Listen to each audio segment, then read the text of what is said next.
देखने में तो ये बिल्कुल किसी फिल्मी सीन से कम नहीं लगता। कैसे एक आदमी पूरे प्लेन को हाईजैक कर लेता है और $2 लाख की डिमांड रखता है और फिर सारे पैसे लेकर 10,000 फीट की हाइट से अंधेरी और बारिश भरी रात में पैराशूट के साथ चलते हुए प्लेन से जंप कर देता है और उसके बाद वो कभी नहीं मिलता, ना उसकी बॉडी और ना ही उसकी आइडेंटिटी, सिर्फ एक नाम DB कूपर। आज 50 साल के बाद भी ये दुनिया का सबसे मिस्टीरियस और अनसॉल्व्ड हाईजैकिंग केस माना जाता है। आज तक ये किसी को भी पता नहीं चल पाया कि ये DB कूपर कौन था, कहाँ से आया था और फिर अचानक से कहाँ गायब हो गया। वीडियो बहुत ही इंटरेस्टिंग होने वाला है, तो वीडियो को लास्ट तक ज़रूर देखना। 24 नवंबर साल 1971 अमेरिका में नॉर्थवेस्ट ओरिएंट एयरलाइंस की एक फ़्लाइट पोर्टलैंड शहर से टेक ऑफ करती है। ये एक बड़ी छोटी सी आधे घंटे की फ़्लाइट थी जो कि बगल के सिएटल शहर में जा रही थी और इसी फ़्लाइट में ये हाईजैकर भी था जिसने कि टिकट पर अपना नाम डैन कूपर लिखवाया और उसने जानबूझकर लास्ट वाली सीट 18E बुक करवाई। उसने black suit, white shirt, black tie और सनग्लासेस पहने हुए थे। देखने में वो बिल्कुल एक नॉर्मल बिजनेसमैन लग रहा था। प्लेन टेक ऑफ के कुछ देर बाद ही उसने एक फ़्लाइट अटेंडेंट को एक फोल्डेड नोट दिया।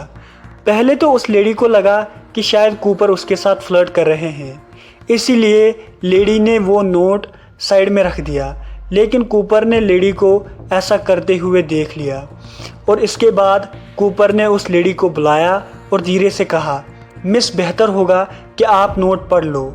और जैसे ही फ़्लाइट अटेंडेंट ने नोट पढ़ा उसकी सांसें रुक गई। नोट में लिखा हुआ था, I have a bomb in my briefcase.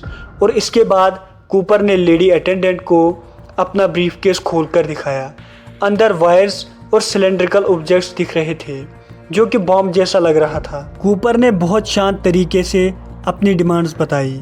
$2 lakh in cash, 2 आगे के और 2 पीछे के पैराशूट्स और प्लेन के लैंड होते ही एक फ्यूल ट्रक जो कि प्लेन को रिफ्यूल कर पाए ताकि प्लेन दोबारा से उड़ पाए।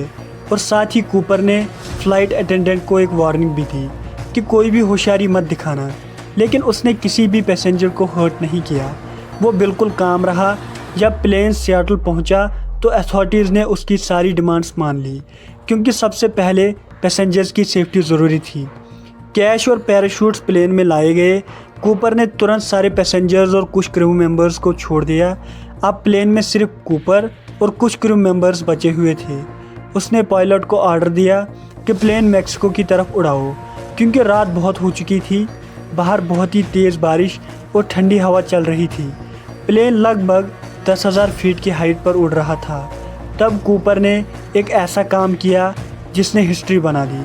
उसने बोइंग 727 एरोप्लेन का रियर स्टेयरकेस हवा में ही खोल दिया जो कि एक नामुमकिन काम था और कैश से बड़ा बैग और पैराशूट लेकर प्लेन से जंप मार दी। और कुछ देर बाद ही जब प्लेन सेफली लैंड हुआ तो क्रू मेंबर्स ने देखा कि कूपर वहाँ नहीं है। उनको वहाँ सिर्फ उसका कुछ छोड़ा हुआ सामान मिला। FBI ने इस केस पर सालों तक इन्वेस्टिगेशन की। हज़ारों सस्पेक्ट्स को चेक किया गया, लेकिन कूपर की असली आइडेंटिटी कभी प्रूव नहीं हो सकी। 1980 में एक छोटे बच्चे से उन्हीं डॉलर्स के कुछ नोट मिले जो कि कूपर उस रात लेकर भागा था, लेकिन बाकी के पैसे कभी नहीं मिले। आज तक एक्सपर्ट्स इस बात पर हैरान हैं कि आखिर कूपर गया कहाँ। कुछ लोग मानते हैं कि कूपर जंप सर्वाइव नहीं कर पाया, तो कुछ लोगों का मानना है कि वो सेफली लैंड कर गया और आज अपनी किसी नई पहचान के साथ ज़िंदगी जी रहा है। 2016 में FBI ने इस केस पर एक्टिव इन्वेस्टिगेशन बंद कर दी और इसी वजह से DB कूपर को हिस्ट्री का सबसे मिस्टीरियस और अनसॉल्व्ड हाईजैकर माना जाता है। अगर तुम्हारे पास सिर्फ एक ही क्लू होता तो तुम क्या सोचते?